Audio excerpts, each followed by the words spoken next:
Zina entered the apartment with a heavy heart, met with the foul combination of alcohol and excrement lingering in the hallway.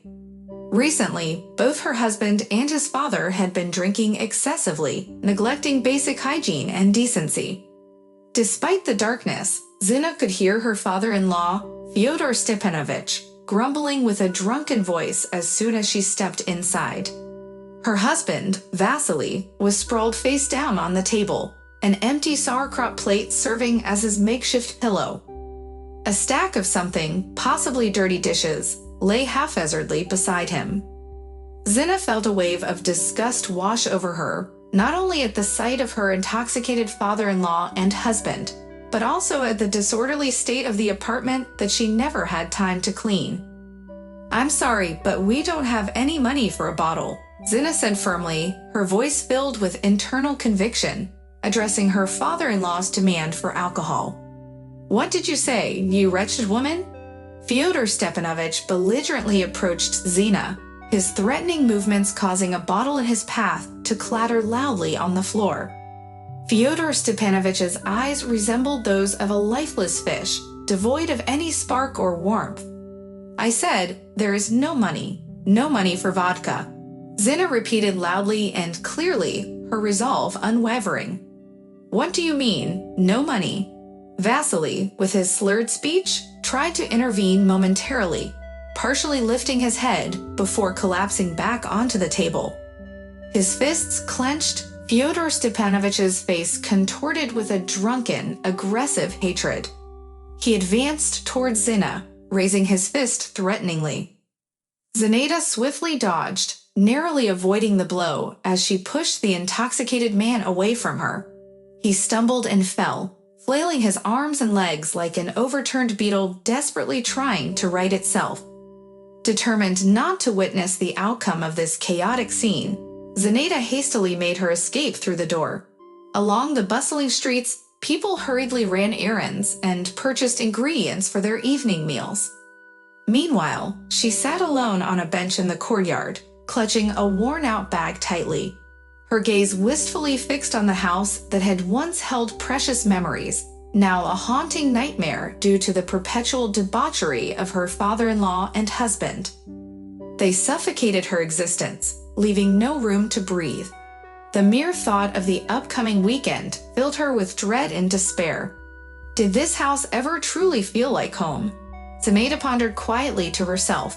Perhaps not. She married Vasily out of deep love, believing him to be a kind and dependable man who was skilled with his hands. Vasily's ability to nail, fix, and screw anything made her admire him even more. As she focused on her studies and building her career, she failed to realize that she was already in her 30s, unmarried and childless. Vasily embraced her, promising, "You, Zinachka, will be my rock, my unwavering support." Zina didn't even mind when Vasily arrived for a date with an unpleasant odor. "It's just a tradition, my father, and I share before important moments," he explained, trying to ease her disapproval. Zina convinced herself that it was a sign of his love for her and shared her thoughts with her mother and older sister, Lena.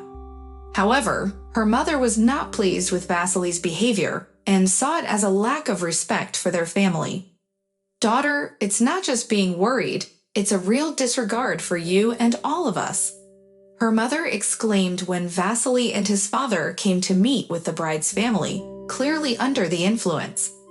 Vasily's mother tried to reassure Zina's family, saying, "Oh no, don't worry, they were simply nervous. They only drink on special occasions, like everyone else."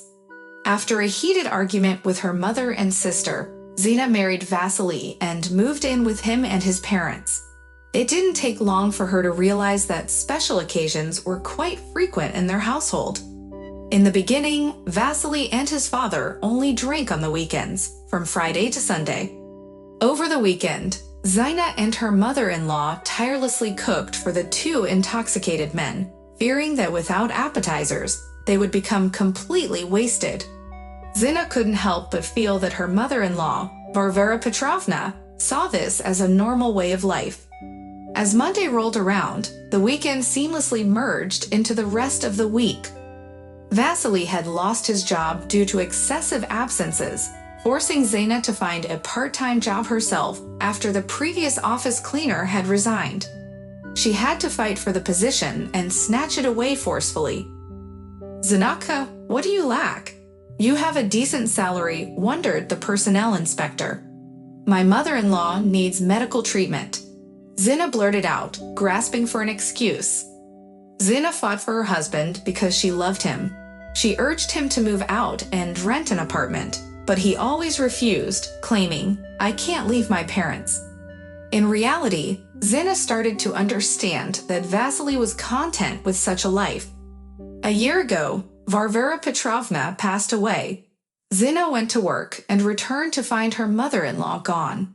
Instead, two drunken men sat at the table, oblivious to the loss that had occurred.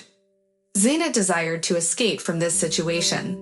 The love she once felt for her husband had vanished into thin air, but she had nowhere to run. She felt embarrassed in front of her own mother and sister, as they had strongly opposed her decision to marry Vasily 4 years ago. Although they occasionally spoke on the phone and exchanged pleasantries, Zena never revealed the harsh reality of her life to her family.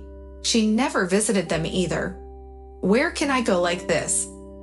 Zena pondered, looking down at her old, worn-out shoes, a painful reminder of her past luxuries.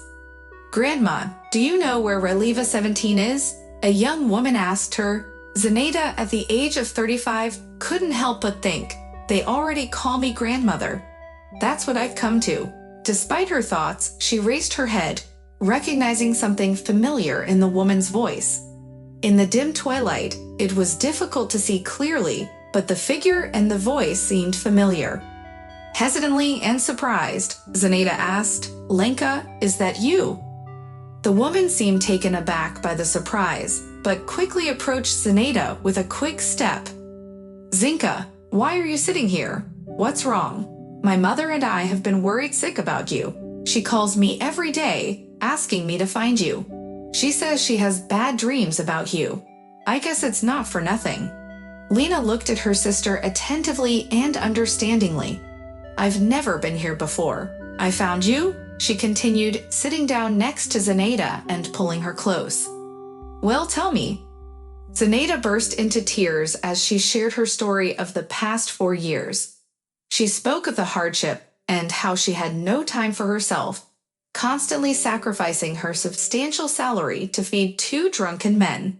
But today, something inside her snapped, and she decided she had run out of patience. "You know, Len, I was actually going to call you, but you sensed it," Zenaida cried, leaning on her sister's shoulder. "Come on, get ready. Let's go to my place. I'll call a cab now. It's already dark." Zenaida hesitated, feeling it might inconvenience Lena, who had her own family. She thought it would be better to go to their mother's house. But Lena frowned stubbornly and shook her head. "No, first to my place. You can't go to Mom's like this. Besides, it's just Alyonka at home, and she's at her mother's today. Nikita's away on a business trip for a week." Lena smiled, affectionately urging Zenaida towards the car, with the glowing cab sign on the windshield. Zenaida recalled her worn-out bag and old shoes, realizing that she appeared like an elderly woman, and agreed with her sister's sentiment that they shouldn't frighten their mother. As the ladies finally arrived at Lena's house, Zenaida caught sight of their reflection in the hallway mirror. Despite being a year older, Lena seemed to look 10 years younger than Zenaida. Unpleasantly, Zenaida thought about the stark contrast between them. In the morning, Lena woke her sister early with a cheerful disposition, urging her to wake up due to the numerous tasks they had ahead. Opening the curtains, Lena exclaimed, "Wake up, sleepyhead. We have a lot to do today." Zenaida, stretching, responded to Lena's enthusiasm. "Oh, Lena, this is the first time in 4 years that I've slept so well. Your place is so wonderful. Eagerly, sister, let's have breakfast. Afterwards, I'll let you borrow some clothes from my closet for the first time," Lena proposed as they sat quietly at the table, reminiscing about their childhood and sharing laughter. Their hearts felt light and tranquil. Subsequently, Lena rummaged through her closet and retrieved an elegant form-fitting dress, a fashionable black jacket with a masculine design, a stylishly cropped cut, new shoes with a small heel, and a leather handbag for Zenaida. "Here, try these on. They should suit you just fine," Lena said as she handed the clothes to her sister. Zenaida felt astonished, questioning, "All of this is for me?" Lena replied with certainty, "Of course it is. Just hurry up, we still need to make it to the beauty salon." Within 10 minutes, Zenaida gazed at herself in the mirror while adorned in her new attire.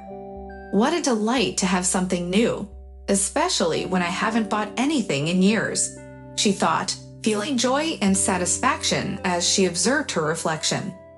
Although her complexion and hairstyle were lacking, her eyes sparkled and a smile graced her lips.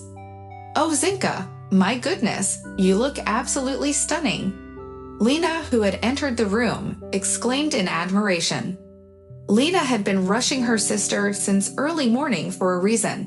They had to spend half the day at the salon, but the time spent was well worth it. Zina didn't even recognize herself in the mirror. It was as if those terrible years spent with alcoholics who had drained her of all her strength had vanished. "That's it, now we can go see Mom," Elena declared, satisfied after thoroughly examining her sister. On the way, Zina stopped to buy her mother's favorite chrysanthemums. Mom cried for a long time, unable to let go of her daughter. "Zina, how could you endure all of this? My heart aches for you. I know you would never admit to being sick." "Mom, it was horrible. It was terrible. But now I've left them, and it's good. Can I stay with you for a while?" "Oh God."